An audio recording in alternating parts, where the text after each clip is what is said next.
नमस्कार विद्यार्थी आणि पालक मित्रांनो, नीट यूजी 2025 14 जून रोजी अधिकृत निकाल जाहीर झाल्याच्या नंतर सर्व विद्यार्थी हे MBBS, BDS, BAMS, BHMS या ॲडमिशनच्या अनुषंगाने जे नोटिफिकेशन निघणार आहे त्याची वाट पाहत आहेत.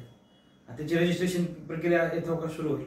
परंतु सध्या माफसूने त्यांच्या वेबसाईटवर ही वेटरनरीची जी ॲडमिशन प्रक्रिया आहे तर त्याबाबतचा शेड्यूल काल जाहीर केलेला आहे.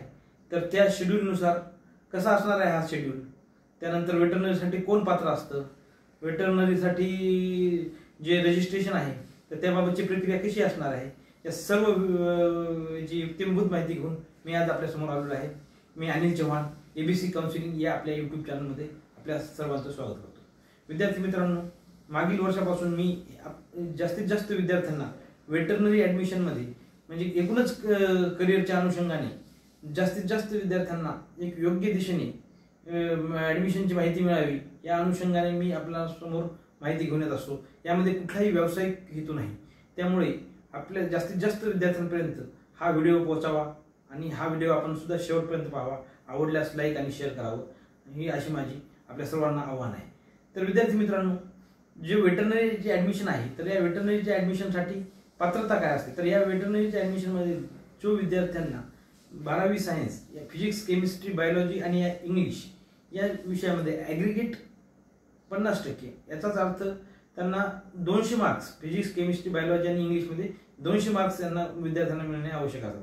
म्हणजे जर फिजिक्समध्ये 40 असतील, केमिस्ट्रीमध्ये जास्त 60 असतील तर हे असं चालू शकतं. म्हणजे प्रत्येक विषयात आपल्याला 50 मार्क असावेत असं काही नाही, परंतु ॲग्रिगेट 200 असणं आवश्यक आहे. आणि हे ओपनच्या आहे कॅन्डिडेटसाठी.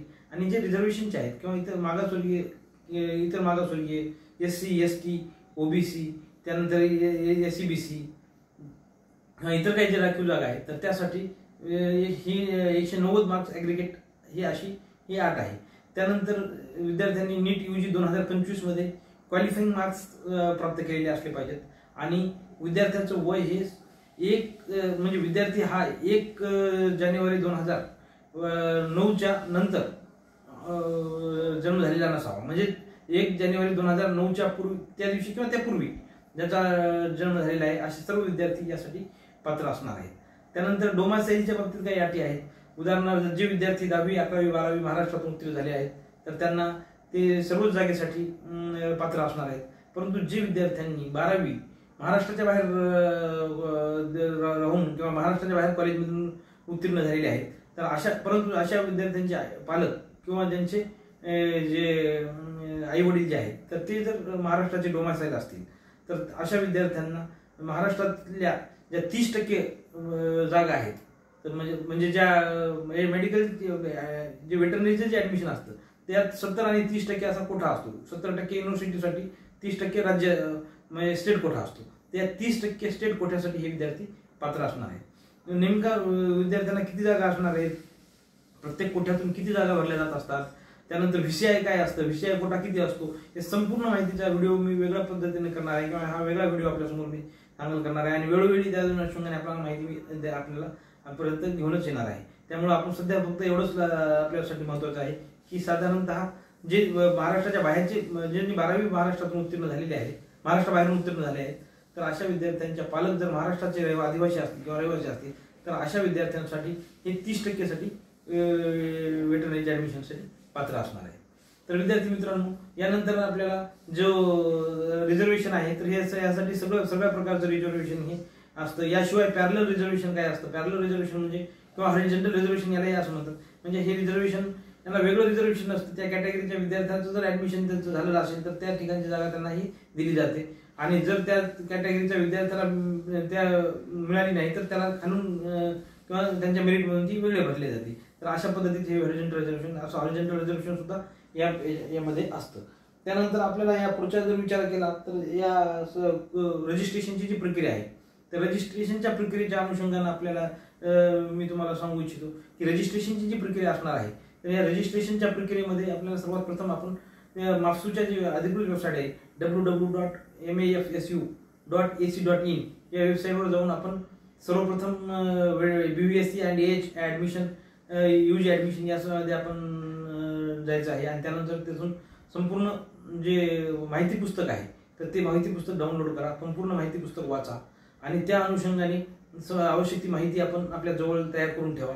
त्यानंतर मापसूच्या वेबसाईटवर जाऊन आपण रजिस्ट्रेशनची जी प्रक्रिया आहे तर ती रजिस्ट्रेशनची प्रक्रिया काय आपण तिथे आवश्यक ती माहिती आहे तर ती माहिती पूर्ण भरणा करावा. त्या माहिती भरणा केल्याच्या नंतर त्यामध्ये ज्या ठिकाणी साईन किंवा आपले जे फोटो आहेत तर ते फोटो सुद्धा व्यवस्थित आपण तिथं अपलोड करावे. त्यानंतर आपण सर्व डॉक्युमेंट्स जे असतात तर ते सर्व डॉक्युमेंट्स अपलोड करायचे आहेत. स्पष्ट दिसतात का नाही ते पूर्ण पाहायचं आहे. आणि त्यानंतर जर एकापेक्षा जास्त डॉक्युमेंट्सवर म्हणजे उदाहरणार्थ आपलं कास्ट सर्टिफिकेट समजा 2 पेजेसवर जात असेल किंवा आपल्याकडे 10वीचा किंवा 12वीच्या मार्क 2 असतील तर अशा ठिकाणी आपण सर्व ते एकाच PDF मध्ये किंवा JPG फॉन्टमध्ये फॉर्मॅटमध्ये तयार करून ते एकत्र करायचं आहे आणि तेच त्या ठिकाणी अपलोड करायचं आहे. विद्यार्थी मित्रांनो, यानंतर आपल्याला जी फीस भरायची आहे तर ही फीस भरणा करण्यासाठी ओपनच्या कॅन्डिडेटसाठी 1000 रुपये फीस आहे आणि राखीव जागेसाठी ही 700 रुपये अशी ही फीस आहे. ही पूर्ण फीस आपल्याला ऑनलाईन पद्धतीने भरणा करायची आहे आणि त्यानंतर आपण रजिस्ट्रेशन प्रक्रिया पूर्ण झाल्यानंतर आपल्याला हे सबमिट करायचं आहे. विद्यार्थी मित्रांनो, रजिस्ट्रेशनच्या प्रक्रियेत अत्यंत काळजीपूर्वक करा. फार काय हा इतर म्हणजे जो आपण रेग्युलर फॉर्म भरतो त्याच पद्धतीचा असतो, त्यामुळे फार काही अडचण आपल्याला येईल असं मला वाटत नाही. परंतु तरीही आपल्याला आवश्यक त्या सगळ्या कागदपत्रांची सगळ्या जी माहिती आहे तर ती व्यवस्थित भरणा करावी. विद्यार्थी मित्रांनो, त्यासाठी कुठले डॉक्युमेंट्स लागतात तर यासाठी आपल्याला 12वी HSC जे उत्तीर्ण आहे ते HSC उत्तीर्ण असल्याचं प्रमाणपत्र लागतं. त्यानंतर आपल्याला TC जी लागते. त्यानंतर नीटचं जो मार्कशीट असते तर ती नीट मार्कशीट आपल्याला अपलोड करावी लागतं. त्यानंतर आपल्याला या ठिकाणी आपल्याला जो हे आहे तर कास्ट सर्टिफिकेट डोमासाईल सर्टिफिकेट लागतं. डोमासाईल सर्टिफिकेट हे कॉम्पिटंट अथॉरिटी म्हणजे तहसीलदारने दिलेलं असलं पाहिजे. त्यानंतर आपल्याला या ठिकाणी लागतं तर कास्ट मधून जर फॉर्म भरायचा असेल किंवा राखीव जागेतून जर भरायचा त्यासाठी कुठले डॉक्युमेंट्स लागतात तर यासाठी आपल्याला 12वी HSC जे उत्तीर्ण आहे ते HSC उत्तीर्ण असल्याचं प्रमाणपत्र लागतं. त्यानंतर आपल्याला TC जी लागते. त्यानंतर नीटचं जो मार्कशीट असते तर ती नीट मार्कशीट आपल्याला अपलोड करावी लागतं. त्यानंतर आपल्याला या ठिकाणी आपल्याला जो हे आहे तर कास्ट सर्टिफिकेट डोमासाईल सर्टिफिकेट लागतं. डोमासाईल सर्टिफिकेट हे कॉम्पिटंट अथॉरिटी म्हणजे तहसीलदारने दिलेलं असलं पाहिजे. त्यानंतर आपल्याला या ठिकाणी लागतं तर कास्ट मधून जर फॉर्म भरायचा असेल किंवा राखीव जागेतून जर भरायचा असेल तर caste certificate caste validity certificate जर नसेल तर आपण ती कास्ट व्हॅलिडिटीसाठी जे डॉक्युमेंट सबमिट केले असतील त्याची जी पावती असते तर ती पावती आपण त्या ठिकाणी जोडायची आहे. परंतु आपल्याला ओरिजिनल कास्ट व्हॅलिडिटी सर्टिफिकेट मात्र 30 ऑगस्ट पूर्वी सबमिट करायचं आहे असे त्यांच्या या वेबसाईटवर त्यांनी आपल्याला म्हणजे या प्रोग्राममध्येच त्यांनी सांगितलेलं आहे. त्यामुळे 13 ऑगस्ट पूर्वीच आपल्याला हे कास्ट व्हॅलिडिटी सर्टिफिकेट हे सादर करायचं आहे. त्यानंतर आपल्याला जे डॉक्युमेंट्स लागणार तर पॅरलल रिझर्वेशन मध्ये असतील किंवा OBC असेल तर OBC साठी नॉन क्रिमिलियर किंवा इतर जे NT असतील तर त्यासाठी सुद्धा नॉन क्रिमिलियर, SC/BC साठी नॉन क्रिमिलियर हे असे डॉक्युमेंट्स आपल्याला सगळे अपलोड करायचे आहेत. डॉक्युमेंट्स अपलोड करताना आपल्याला काळजी घ्यायची आहे की ते सुस्पष्ट दिसले पाहिजेत. कुठल्याही प्रकारचे त्यात किंवा ते असे ब्लर किंवा असे अस्पष्ट दिसतील असं असू नये तर त्याची सुद्धा आपल्याला या ठिकाणी काळजी घ्यायची आहे.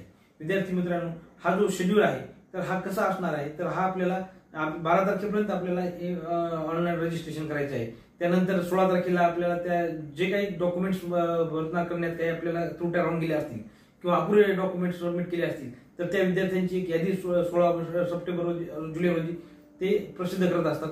त्यानंतर ती यादी प्रसिद्ध झाल्यानंतर आपण त्या विद्यार्थ्यांना ज्या विद्यार्थ्यांना काही डॉक्युमेंट्स डिफिसिट असतात किंवा काही कमी असतात किंवा अस्पष्ट असतात तर त्या विद्यार्थ्यांना ते 19 जुलैपर्यंत त्यासाठीच्या वेळ दिलेला आहे. त्यावेळेस ते त्यांचे डॉक्युमेंट्स हे सबमिट करत असतात आणि ही जी 31 ऑगस्ट रोजी ही पूर्ण जी अंतिम यादी आहे तर ती अंतिम यादी 21 ऑगस्ट रोजी त्यापूर्वी 23 जुलै रोजी प्रोव्हिजनल मेरिट लिस्ट पब्लिश होत असते आणि त्या प्रोव्हिजनल मेरिट लिस्टमध्ये काही दुरुस्ती असतील तर त्यांना ऑब्जेक्शन घेण्यासाठी 25 तारखेपर्यंत 25 जुलैपर्यंत वेळ असतो आणि जी अंतिम यादी आहे म्हणजे प्रोव्हिजनल यादी जी अंतिम केली जाते अंतिम मेरिट लिस्ट ज्याला आपण म्हणतो तर ती 31 जुलै रोजी प्रसिद्ध केल्या जाते. त्यानंतर जे ऑप्शन फिलिंग आहे त्या वेळोवेळी मी आपल्याला सांगणारच आहे. विद्यार्थी मित्रांनो, वेटरनरी मागील अनेक दिवसापासून ज्या विद्यार्थ्यांना MBBS ला ऍडमिशन मिळू शकलं नाही किंवा ज्यांना प्रायव्हेटमध्ये MBBS करण्याची इच्छा नाही तर अशा अनेक विद्यार्थी या वेटरनरीसाठी